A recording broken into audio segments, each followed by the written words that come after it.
Hey everyone, Patrick here with Armor Tools. We get asked all the time, how do your inline clamps compare to others? So today we're going to give you a real-time side-by-side comparison to help you make your decision.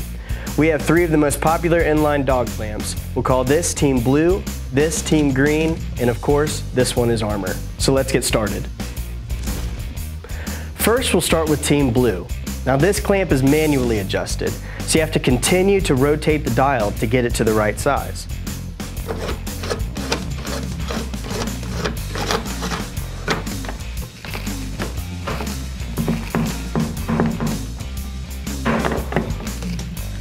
So as you can see, the blue clamp gets up to about 46 pounds of clamping pressure, but this pressure will vary from user to user based on your strength.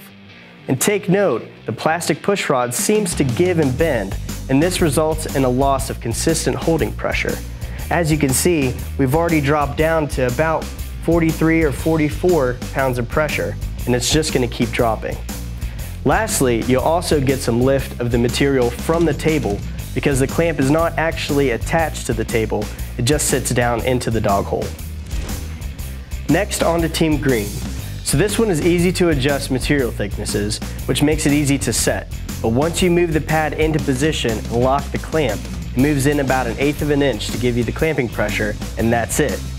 So, as you can see, it doesn't lift up off of the table, but you're only getting about 57, 58 pounds of clamping pressure, and that can't be adjusted higher or lower.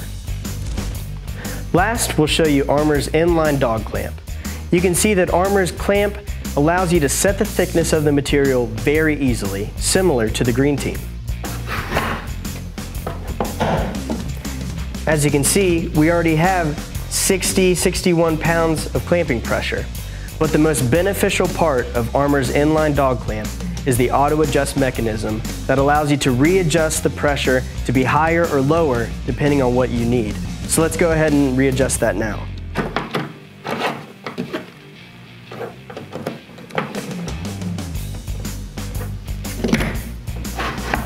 Okay, let's go ahead and clamp. And as you can see, we're already at 113, 114 pounds of clamping pressure. Also, you can notice that it doesn't lift up off the table because it's secured by a screw knob underneath the table. Check out our next video by following the link, and as always, arm your shop with Armor Tools.